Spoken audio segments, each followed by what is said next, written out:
हाँ भाई, सबने नमस्कार है। राम राम। ठीक है, आज की क्लास का श्री गणेश करते हैं, थोड़ा लेट ही सही। ठीक है, अब देखो हम पढ़ रहे थे कार्बोहाइड्रेट के बारे में, और कार्बोहाइड्रेट के इसमें हमने प्रकारों के बारे में पढ़ लिया था।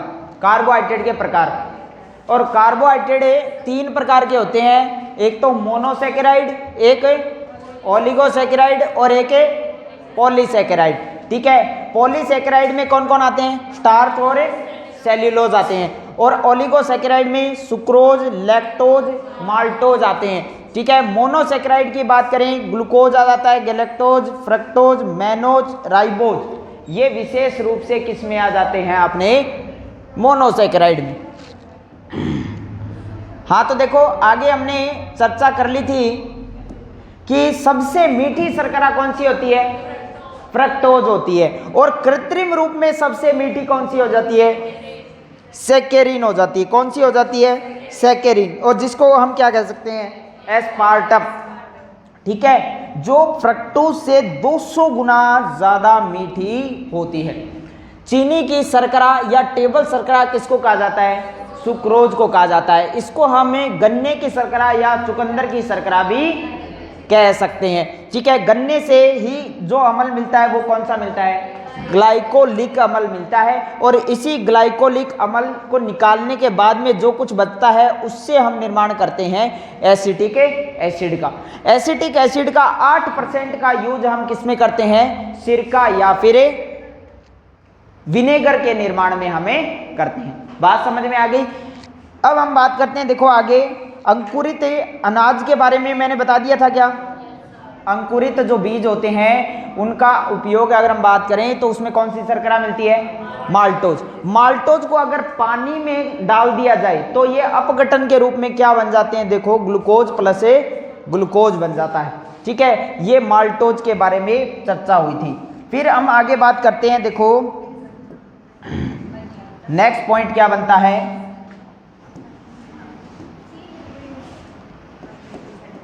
नेक्स्ट अपना पॉइंट बनता है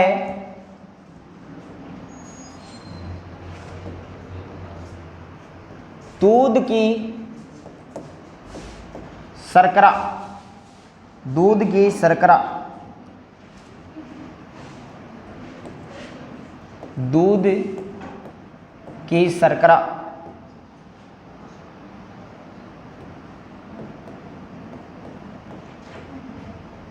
दूध की शर्करा कहा जाता है लैक्टोज। यानी दूध में कौन सी शर्करा पाई जाती है? लैक्टोज पाया जाता है। दूध में लैक्टोज पाया जाता है। दूध को वैसे अगर हम बात करें तो संपूर्ण भोजन की संज्ञा दी हुई है। संपूर्ण भोजन,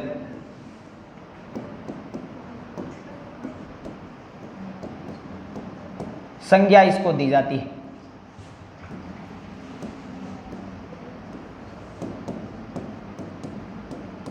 संपूर्ण भोजन या संपूर्ण पोषण इसको कहा जाता है। एक बात तो ये है, दूध से संबंधित हम बातें इसमें देख रहे हैं। लैक्टोज शर्करा इसमें पाई जाती है। लैक्टोज शर्करा इसमें पाई जाती है। लैक्टोज का जो निर्माण होता है वो 2 चीजों से होता है, गैलेक्टोज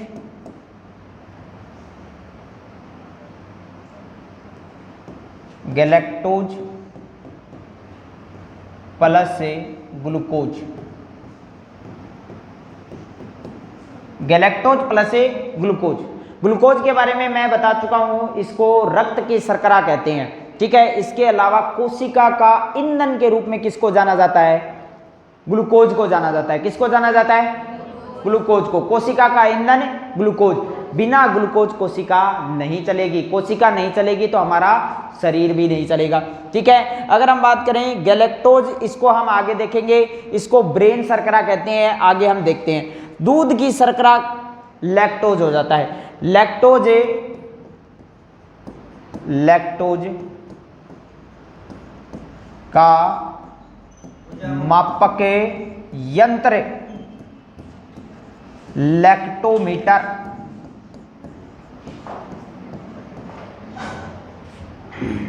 लैक्टोमीटर।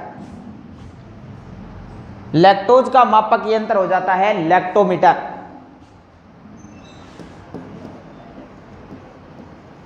दूध में सभी विटामिन सी को छोड़कर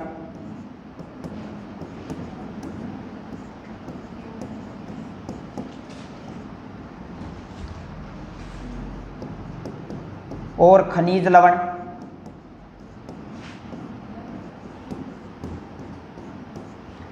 Fe, लोहा यानी आयरन को छोड़कर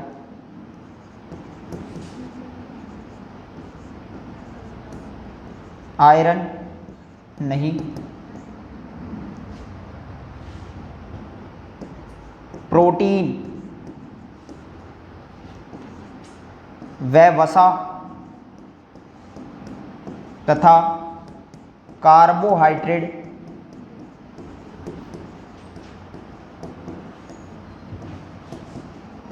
पाया जाता है।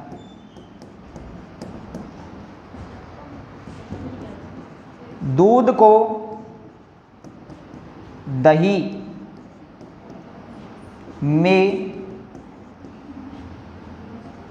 बदलना, ये तो प्रक्रिया का नाम पूछ लिया जाए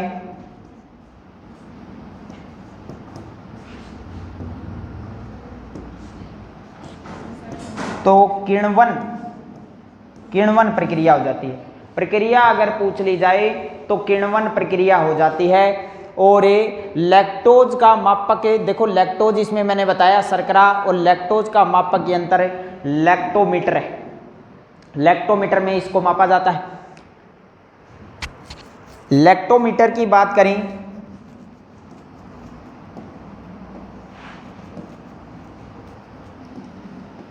आर्किमिडीज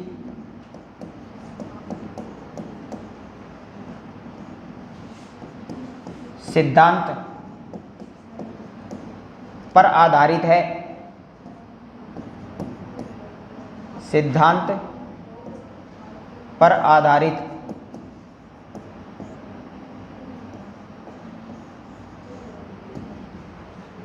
आर्किमिडीज के सिद्धांत पर आधारित है लैक्टोमीटर। दूध में सभी विटामिन सी को छोड़कर, सभी खनिज लवण आयरन को छोड़कर प्रोटीन, वसा व कार्बोहाइड्रेट पाई जाती हैं। इस वजह से इसको संपूर्ण भोजन की संज्ञा दी जाती है। ठीक है, हम खनिज लवण में देखेंगे कि जो बच्चे दूध का सेवन नहीं करते हैं उनके शरीर में जो हड्डियां हैं वो हड्डियां कमजोर हो जाती हैं। समझ में आ गया? और उनको विशेष रूप से ओस्टियोपोरोसिस रोग हो जाता है। ठीक है, इसमें हड्डियां बुरने लग जाती हैं, लचीली हो जाती हैं, मुड़ने लग जाती हैं। ठीक है, तो ये चीज़ देखने को मिलती है ओस्टियोपोरोसिस दूध के न सेवन करने से। विशेष रूप से दूध के न सेवन करने से कैल्शियम की कमी, तो हम कैल्शियम को तो किसी और चीज़ से भी प्राप्त कर सकते हैं, लेकिन फॉस्फोरस का सबसे अच्छा जो भोजन बोला जाता है वो दूध को बोला जाता है। फॉस्फोरस इसमें पाया जाता है। ठीक है, तो दूध बड़ा इंपॉर्टेंट है। लैक्टोज इसमें पाया जाता है। लैक्टोज को मापने वाला यंत्र हो जाता है लैक्टोमीटर। ठीक है, दूध को दही में बदलना, इस प्रक्रिया को हम बोलते हैं किण्वन। ठीक है, और इसके लिए जो जीवाणु है उस जीवाणु को भी हम देख लेते हैं, लैक्टोबैसिलस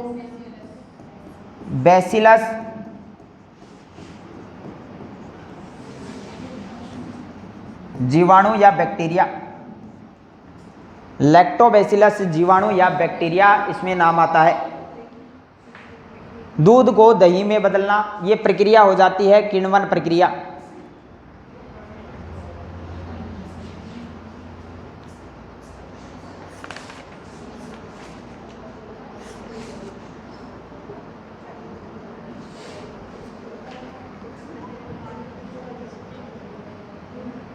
तो बात समझ में आ रही है? इसमें विशेष प्रोटीन और वसा के बारे में बात तो हम करेंगे जब प्रोटीन और वसा पढ़ेंगे।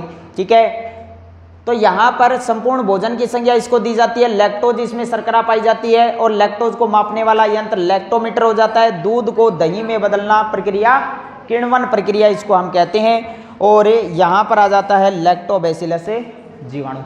ठीक है,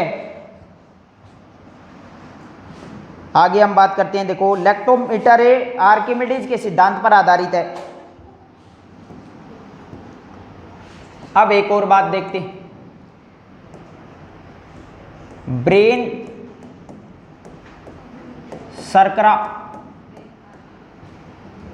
या मस्तिष्क की शर्करा कहा जाता है। ब्रेन शर्करा या मस्तिष्क की शर्करा कहा जाता है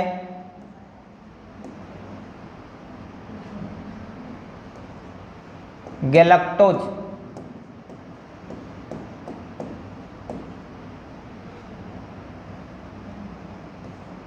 गैलेक्टोज को कहा जाता है।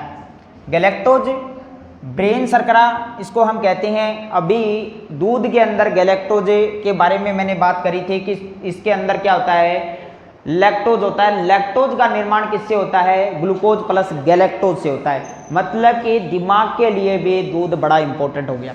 ठीक है, ब्रेन शर्करा या मस्तिष्क की शर्करा हम इसको कहते हैं। अब बात लिखते हैं सबसे ज्यादा इंपॉर्टेंट है, नोट लगा करके, कार्बोहाइड्रेट की। कार्बोहाइड्रेट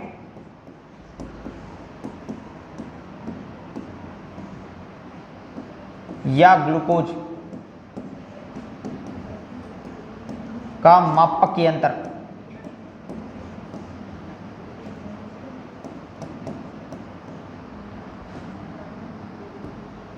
मापक यंत्र का नाम आता है ग्लूकोमीटर।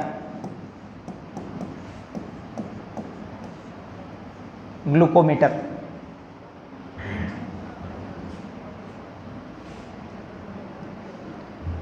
आगे हम बात करते हैं नेक्स्ट, इसी में इंपॉर्टेंट बात, कार्बोहाइड्रेट का संचयन। कार्बोहाइड्रेट का संचयन पूछ लिया जाता है कि जीवों में किस रूप में होता है, जीवों में, और एक पूछ लिया जाता है पादपों में। जीवों में किस रूप में होता है और पादपों में किस रूप में होता है।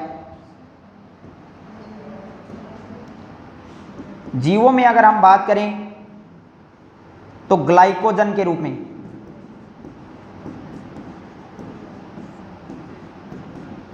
में,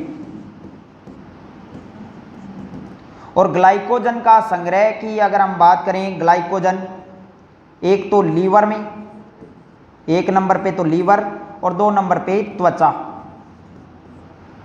1 नंबर पे लीवर, 2 नंबर पे त्वचा। अगर ऑप्शन में लीवर आ जाता है तो लीवर कर देना है, लीवर नहीं आता है तब 2 नंबर पे हमारे पास है त्वचा।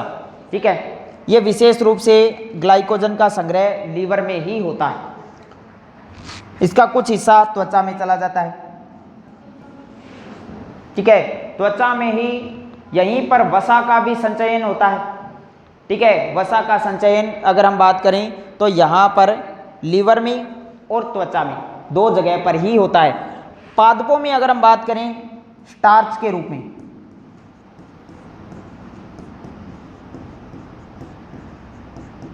स्टार्च के रूप में पादपों में कार्बोहाइड्रेट का संचय होता है और जीवों में ग्लाइकोजन के रूप में।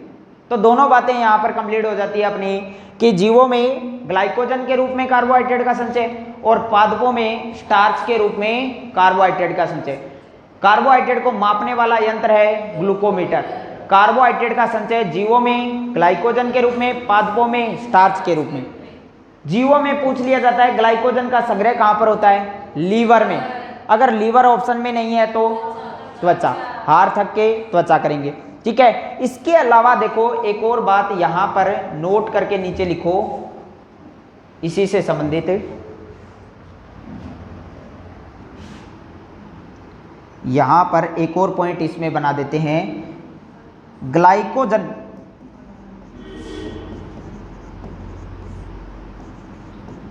को ग्लूकोज में बदलना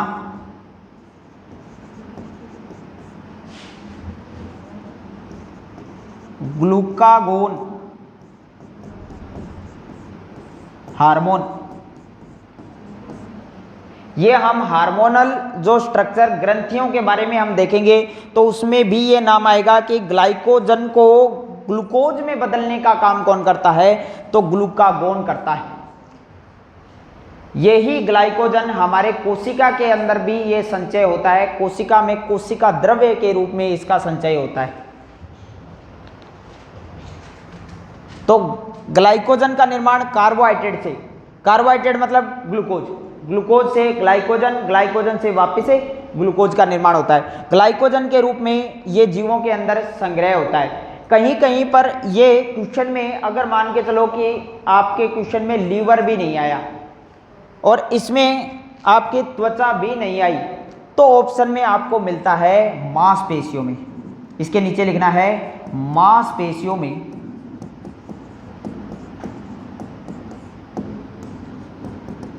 ऊर्जा के रूप में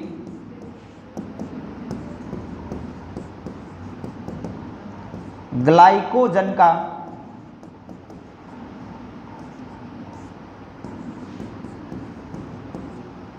संग्रह, ये अपना आता है मायोलॉजी से, ब्रैकेट में कर लेना मायोलॉजी।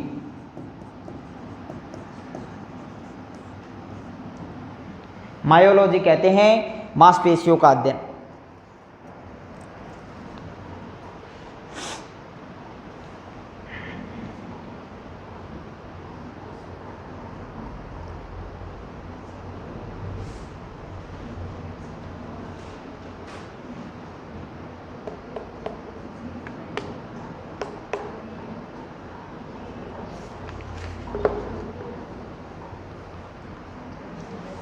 लिख लिया? अब यहां तक की बातें ये कंप्लीट हो जाती है, फिर हमें एक और लास्ट बात देखते हैं और इसको कार्बोहाइड्रेट को खत्म करते हैं। नोट करके बात लिखो, सेल्यूलोज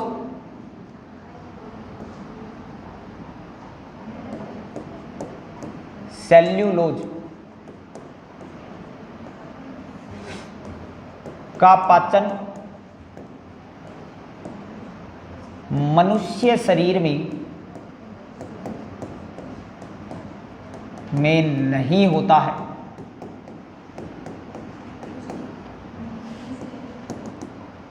सेल्यूलोज का पाचन मनुष्य शरीर में नहीं होता है।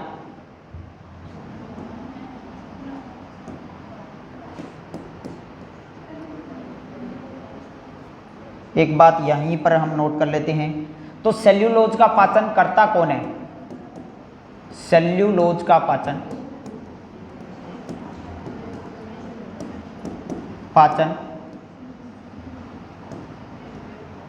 घास खाने वाले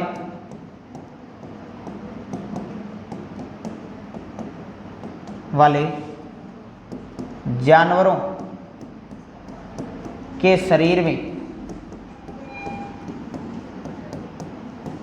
होता है। घास खाने वाले जो जानवर होते हैं उनके शरीर में ये होता है, क्योंकि इनके आहार नाल की लंबाई सर्वाधिक होती है। आहार नाल की लंबाई सर्वाधिक, एक कारण तो ये है। दूसरा कारण, इनके पास में घास को चबाने के लिए इसको बार बार, जिसको बोलते हैं जुगाली करना, ठीक है, ज़्यादातर जानवरों को देखा होगा, एक बार तो वो खा लेते हैं, फिर खाली बैठे रहते हैं, तब एक जुगाली करते हैं, तो उसमें वापस वो जो अंदर गया हुआ भोजन है वो वापस आ जाता है। तो ये बार बार इस तरीके का पाचन केवल सेल्यूलोज का हो रहा होता है। समझ में आ गया? इसके लिए अलग से उनके पास में एक अंग और होता है, जैसे हमारे पास आमाशय होता है, उनके पास में एक और अंग होता है। इसका लास्ट पॉइंट और देख लेते हैं, देखो नोट,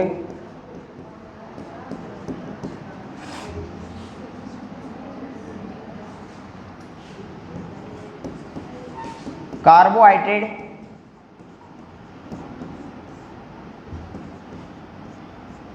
से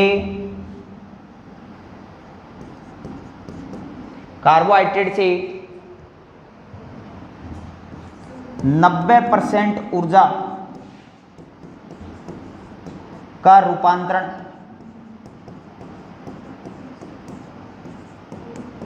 होता है। इसका मतलब क्या हो गया? धावक या स्प्रिंटर को जल्दी से ऊर्जा प्रदान करने वाला पोषक पदार्थ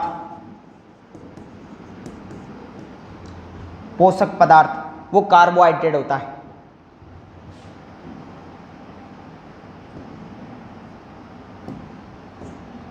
और यहां पर हम बात करें 10%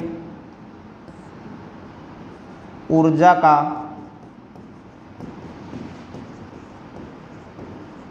संचय यहां पर देखने को मिलता है। 10% ऊर्जा का संचय यहां पर देखने को मिलता है।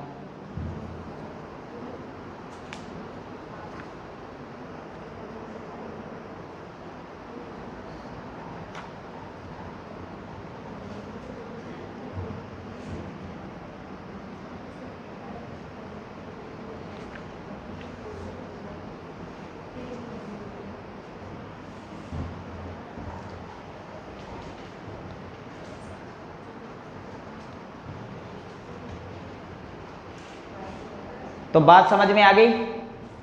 नोट कर लिया सभी ने? तो देखो पूरा कार्बोहाइड्रेट की अगर हम बात करें, पूरे कार्बोहाइड्रेट की एक नज़र में हम चर्चा कर लेते हैं। देखो पूरे कार्बोहाइड्रेट की CBH कार्बोहाइड्रेट का निर्माण सबसे पहले पृथ्वी पर कौन करता है? पादप करते हैं। कौन करते हैं? पादप या पौधे करते हैं। और किस विधि से करते हैं? प्रकाश संश्लेषण से करते हैं। प्रकाश संश्लेषण से करते हैं। ठीक है, ये बात हमने सबसे पहले देख ली थी। ठीक है, प्रकाश संश्लेषण में ग्लूकोज का निर्माण होता है। ठीक है, पादप। फिर कार्बोहाइड्रेट की हमने बात करी कि कार्बोहाइड्रेट में बंध कौन सा होता है? बंध होता है ग्लाइकोसिडिक बंध। ग्लाइकोसिडिक बंध होता है। ठीक है, खाली सुनना है, सुनने से ज्यादा याद हो जाएगा। पूरा जो टॉपिक है वो रिवाइज हो जाएगा। ग्लाइकोसिडिक बंध होता है। ग्लाइकोसिडिक बंध होता है। और ये ग्लाइकोसिडिक बंध किसके मध्य होता है? कार्बन, हाइड्रोजन और ऑक्सीजन। ठीक है, इसके सूत्र की भी हमने बात करी थी, H2N+OL। ठीक है, ये इसका सूत्र बन जाता है। CBH कार्बोहाइड्रेट का सबसे अच्छा स्रोत माना जाता है चावल को। किसको माना जाता है? चावल को माना जाता है। चावल में अगर हम बात करें, चावल में 90% CBH होता है। ठीक है, यानी कार्बोहाइड्रेट होता है। और 10% बात करें, 10% इसका होता है प्रोटीन का। ठीक है, ये बात भी निकल के आ जाती है। अगर जल्दी से जल्दी देखो, अल्पकालिक ऊर्जा प्रदान करने वाला, अल्पकाल में ऊर्जा की बात करें तो कौन सा देता है? CBH। CBH में कोई भी भोजन सामग्री हो, भोजन सामग्री की ऊर्जा को मापा जाता है कैलोरी में। किसमें मापा जाता है? कैलोरी में। और इससे कितनी कैलोरी मिलती है? 4.2 कैलोरी ऊर्जा इससे मिलती है। ठीक है, ये बात भी ध्यान में रखना। फिर इसके अलावा देखो, यहाँ पर स्रोतों में हमने 1 नंबर पे तो चावल रखा, 2 नंबर पे फल व सब्जियां रख दी थी। ठीक है, 3 नंबर पे आलू। आलू में विशेष रूप से स्टार्च होता है। और फिर आगे बात करें तो अरबी हो जाता है, अंजीर आ जाता है। ठीक है, इस तरीके से। इसके अलावा देखो, स्रोत में गन्ना है, गुड़ है, चुकंदर है, सूखे मेवे इसमें आ जाते हैं, बाजरा, ज्वार। ठीक है, ये सारे इसमें आ जाते हैं स्रोतों में। फिर इसके अलावा देखो, CBH से रोग हमने देखे थे। CBH से अगर कमी की बात करें तो इसमें हो जाता है हाइपोग्लाइसीमिया हो जाता है। ठीक है, शरीर दुबला पतला हो जाता है, कमजोरी आने लग जाती है। ठीक है, अगर हम बात करें अधिकता, अधिकता से होता है हाइपरग्लाइसीमिया। ठीक है, हाइपरग्लाइसीमिया रोग हो जाता है। हाइपरग्लाइसीमिया का मतलब क्या हो गया? मधुमेह। क्या हो जाता है? मधुमेह रोग हो जाता है, यही बात थी। ठीक है, फिर हमने देखा कि इसमें विशेष रूप से कार्बोहाइड्रेट के जो प्रकार हैं वो 3 प्रकार होते हैं। एक हो जाता है अपने मोनोसेकेराइड, ठीक है, मोनोसेकेराइड, और एक हो जाता है ओलिगो, ठीक है, ओलिगो हो जाता है, और एक हो जाता है पॉलीसेकेराइड, पॉलीसेकेराइड हो जाता है। मोनोसेकेराइड के अंदर विशेष रूप से ग्लूकोज आ जाता है, फ्रक्टोज हो जाता है, और गैलेक्टोज हो जाता है, और मैनोज हो जाता है, और राइबोज हो जाता है। राइबोज की बात करें, राइबोज एक तो होता है डीएनए में, डीएनए में कौन सा शर्करा है? डीऑक्सी राइबोज शर्करा है, और आरएनए में राइबोज शर्करा है। और बात करें सबसे मीठी शर्करा कौन सी है? सबसे मीठी शर्करा है, सबसे मीठी शर्करा फ्रक्टोज को कहा जाता है। फल की शर्करा भी किसको कहा जाता है? फ्रक्टोज को कहा जाता है। अगर बात करें दिमाग की, मस्तिष्क की शर्करा, गैलेक्टोज, किसको कहा जाता है? गैलेक्टोज को। और रक्त की शर्करा ग्लूकोज को, और कोशिका की शर्करा भी ग्लूकोज को कहा जाता है। फ्रक्टोज से 200 गुना ज्यादा जो मीठी है कृत्रिम शर्करा जिसको बोलते हैं वो होती है सैकेरिन। ठीक है, सैकेरिन को हम क्या बोलते हैं? एस्पार्टम बोलते हैं। ठीक है, लगभग ये रंगहीन गंधहीन होती है। ठीक है, ये बात भी है। इसके अलावा देखो ओलिगोसैकेराइड में 3 आते हैं, एक तो नाम है सुक्रोज। ठीक है, इसको हम टेबल शर्करा या चीनी की शर्करा, गन्ने की शर्करा, चुकंदर की शर्करा भी बोलते हैं। ठीक है, इसके अंदर ग्लूकोज प्लस फ्रक्टोज होता है। ठीक है, ये ध्यान में रखना है। फिर आ जाता है अपना माल्टोज। माल्टोज जब कोई भी बीज हो या फिर कोई अनाज हो उसको भिगो करके खाते हैं, अंकुरित बीजों के अंदर माल्टोज मिलता है। जब हम भोजन को चबाते हैं तब स्टार्च किस में बदल जाता है? माल्टोज में बदल जाता है। ठीक है, तो स्टार्च का पाचन लार से होता है और उससे माल्टोज का निर्माण हो जाता है। फिर आ जाता है लैक्टोज। लैक्टोज को क्या बोलते हैं? दूध की शर्करा। क्या बोलते हैं? दूध की शर्करा। इसको मापने वाला यंत्र लैक्टोमीटर कौन से सिद्धांत पर आधारित है? आर्किमिडीज सिद्धांत पर आधारित है। ठीक है, लैक्टोबैसिलस बैक्टीरिया या जीवाणु की बात करें तो दूध को दही में, समझ में आ गया, और दूध में पाया जाने वाला जीवाणु हो जाता है। ठीक है, दूध को संपूर्ण भोजन भी कहते हैं। पॉलीसैकेराइड की बात करें तो इसमें 2 प्रमुख बताए थे, स्टार्च और सेल्यूलोज। सेल्यूलोज का पाचन हमारे शरीर में नहीं होता है। सेल्यूलोज का पाचन कौन करता है? घास खाने वाले जानवर, क्योंकि उनमें आहार नाल की लंबाई अधिक होती है। ठीक है, स्टार्च मैंने बता दिया, यहाँ पर स्टार्च किस प्रकार का सैकेराइड है? पॉलीसैकेराइड है। ठीक है, सीबीएच में मोनोसैकेराइड जल में नहीं घुलते हैं। ठीक है, लेकिन ये शर्करा है। क्या है ये? शर्करा। और ये भी क्या है? शर्करा है, लेकिन ये क्या है? अशर्करा है। ठीक है, ये दोनों जल में घुलते हैं। समझ में आ गया? तो ये सारी बातें निकल के आ जाती है, एक एक बात मैंने डिस्कस कर ली। बात समझ में आ गई? तो अब ये सारी बातें याद करके आनी है, और आगे से आगे जैसे सीबीएच कंप्लीट हो गया इसके बाद में हम स्टार्ट करेंगे प्रोटीन के बारे में।